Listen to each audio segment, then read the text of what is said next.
Está con nosotros el diputado Jaime Belolio. Diputado Belolio, ¿cómo está usted? Muy buenos días. Buenos días, ¿cómo están? Diputado, se ha comprado una serie de rótulos últimamente. No sé si los ha comprado, pero los ha recibido. El disidente en la UDI, el liberal en la UDI, el progresista, y en cierta forma un mote de díscolo, que en la política chilena hay gente a la que le ha rendido mucho y a otros a los que le ha rendido muy poco. ¿Son caricaturas o usted se siente en ese rol? Me han dicho muchas más cosas, tú fuiste cariñoso, digamos, porque hay otras Debe ser porque te tengo cariño. hay otras peores. Lo que pasa es que yo me metí a la política por mis convicciones y por una cuestión también colectiva. O sea, no era una aventura individual. Y lo que me ha tocado hacer es simplemente hacerme cargo de esas convicciones, que son las que me hicieron... Pero entonces estaba en el lugar equivocado.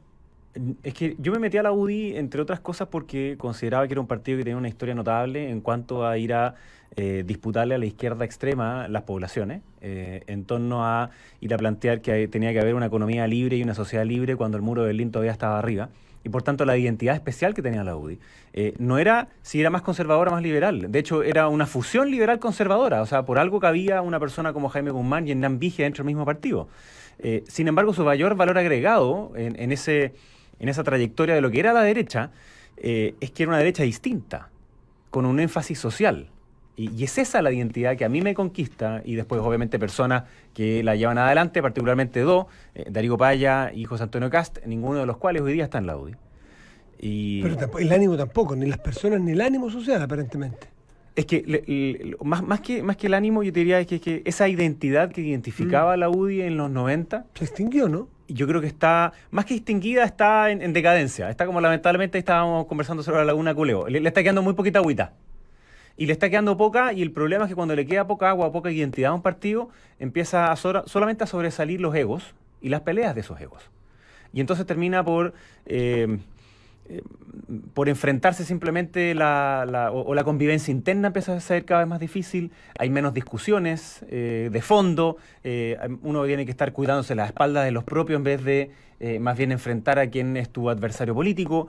Y por eso es que yo dije el otro día que a la UDI le está por pasar lo que a la democracia cristiana. La diferencia es que la democracia cristiana se demoró muchos años, por distintas razones, entre otras porque estaba en el poder, pero yo veo que va en una decadencia que necesita ser cambiada, porque sí creo que hay un valor que todavía solo la UDI puede tomar. Y es que a este gobierno se le va a medir por cuánto pueda sintonizar con esa mayor parte de la clase media, que está esperando una autoridad en la cual sentirse reflejada, que está con cierto temor o incertidumbre frente al futuro en muchas materias. Y esa clase media de hoy día son aquellas personas vulnerables de los 90. Y entonces no darse cuenta de eso, no interpretarlo como tal. Que gente vulnerable en los 90 que hoy día evolucionó. Por supuesto, que Que mejoró... hoy día está en otra condición. Que no es mejoró mucho en sus vulnerable de condiciones, suyo. que mejoró mucho en sus condiciones de vida, en su calidad de vida, pero también tiene ciertas incertidumbres, dado que, por ejemplo, si es que se le enferma un hijo, se enferma a su señora o él mismo, saben que van a tener que esperar a veces un año y medio, y entonces van a tener que hacer un bingo y algún acto colectivo del barrio para poder financiar, pagarle privado, o si que salen de su casa y le roban. Diputado, pero no hay, entonces, ningún, etcétera. no hay ningún partido político que pudiese estar en contra de eso, y la misma Jacqueline Van Rysselberghe el otro día decía, a propósito más bien de la tensión que además posiciones como la suya instalan dentro de un partido como la UDI de asuntos valóricos. Y Jacqueline Van Rysselberghe decía, oiga, por favor, dejémonos de la agenda valórica, que además esos temas ni siquiera están en el programa, y concentrémonos en lo social. Entonces, supuestamente todos están interesados en lo social. Sí, pero tenemos distintos caminos, porque el gobierno pasado aumentó la lista de espera al doble. O sea, ahí tenemos distintos caminos sobre cómo se resuelven los problemas sociales. Yo creo que a este gobierno no se digo le va... respecto de la propia UDI, digamos, está decir bien. que el clivaje está entre gente que no se preocupa de lo social y gente que sí se preocupa No. de lo social. Todos por lo menos usan la palabra social, No, mi punto, frase por medio. mi punto es cuál es la prioridad. Porque, y te pongo un ejemplo, cuando se eligió por primera vez a Sebastián Piñera, la UDI hizo una especie como de convención en donde se dijo, mire, presidente, nosotros queremos, en ese minuto candidato, nosotros queremos estas cosas. El ingreso ético familiar, que se cree un Ministerio de Desarrollo Social, que haya un postnatal de 6 meses para las mujeres y que haya una persona encargada de los campamentos. Y esas cosas se lograron. Esa era parte de la identidad de la UDI. Esa era la razón por la cual se le quiso pedir a los chilenos que confiaran en los parlamentarios de la UDI para conseguir esas cosas. La pregunta es, ¿qué es lo que se hizo esta vez? ¿Y cuál es la respuesta? ¿Cuál es la respuesta? No hay, po. No existe esa identidad porque no fue parte, o no existe esa proposición porque no fue parte de la prioridad que se tomó. Y para mí esa es la prioridad de la política. No hay... Entonces, son esos temas sociales, esa agenda social. Lo primero, mira, yo fui a la elección de la UDI, perdí, yo ya no fui presidente de la UDI, no voy a competir de nuevo. Pero si yo hubiese sido presidente, lo que hubiera hecho es juntarme con los ministros y decirle cuáles son sus temas de la agenda social, cuáles son las coincidencias que nosotros tenemos, cómo nos ponemos a disposición para luego viabilizarlas. Yo creo que ese era el camino para después nominar o ayudar a nominar personas en los ministerios, en la subsecretaría, en los CEREMI, y no al revés. O sea, uno primero tiene que poner cuáles son sus ideas y convicciones y luego después quiénes son las personas que llenan Como esos que distintos quedaron por los cargos. cargos ustedes. Dice que esta vez no ocurre esto en agenda social. Se refiere a la UDI, Jaime Belolio, no se refiere al gobierno, ¿no?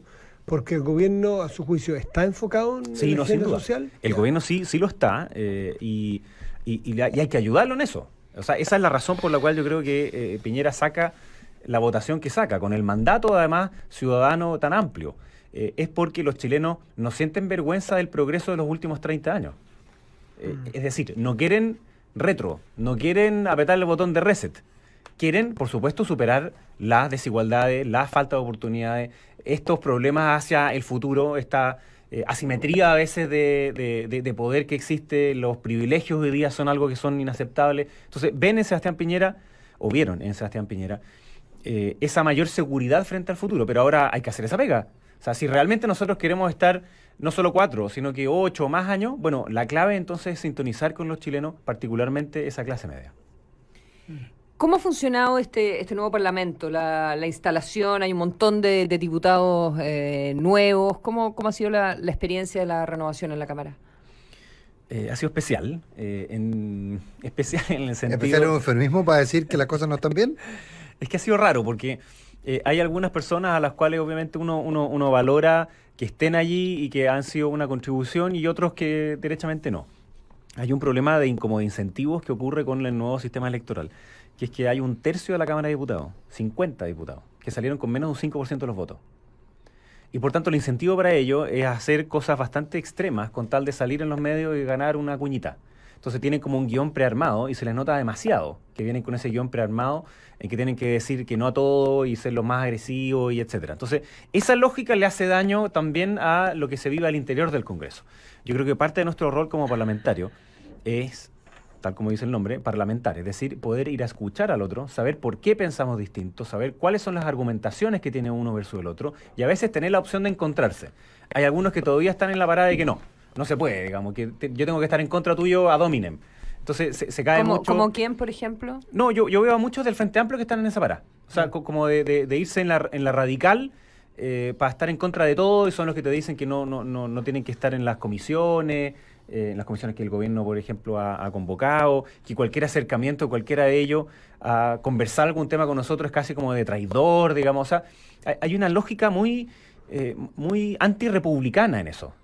Y se nota porque yo creo que como tienen tan pocos votos algunos de ellos, sienten que tienen que extremarse o si no, no se validan, digamos. Son como esos presidentes de federaciones que si no salen a marchar, nadie los valida, digamos. Entonces, por eso es que inventan a veces marchas. Cuestión que pasa desde que yo fui presidente de la FEUC en adelante. Y lo que sí es que hay otros que son más reflexivos, que lamentablemente aparecen menos. Déjame ponerte un ejemplo. Crispi. Yo creo que es un diputado con el cual yo obviamente tengo profundas diferencias, pero me parece que es un tipo reflexivo. Es un tipo con el cual sí se puede conversar. Que tiene una visión de mundo que obviamente choca con la mía, pero eso no implica que no podamos ponernos de acuerdo en algunos temas. Y a mí me gustaría que él fuera un mayor líder dentro del Frente Amplio y que no sobresalieran solamente aquellos que son los que dicen las cuestiones más radicales en distintos medios. Ahora, eso es bien difícil para el gobierno que se inicia, porque no olvidemos que se está iniciando este gobierno. Tú nos estás contando la sinopsis o nos estás mostrando imágenes de adentro del Parlamento, porque este es un gobierno que tiene minoría, pero si además tiene minorías que yo voy a ser feo lo que tú dices, que no, perdón, ustedes son minoría, que tiene una mayoría que además no quiere parlamentar, entonces esto va a ser muy complicado. Sí lo es. Yo creo que es más fácil. El gobierno está al tanto 100% de esto, me imagino. O sea, tiene conciencia porque hay que abordarlo de alguna manera, ¿no? No de la manera tradicional. No, por supuesto que sí. Y la manera de abordarlo es en torno a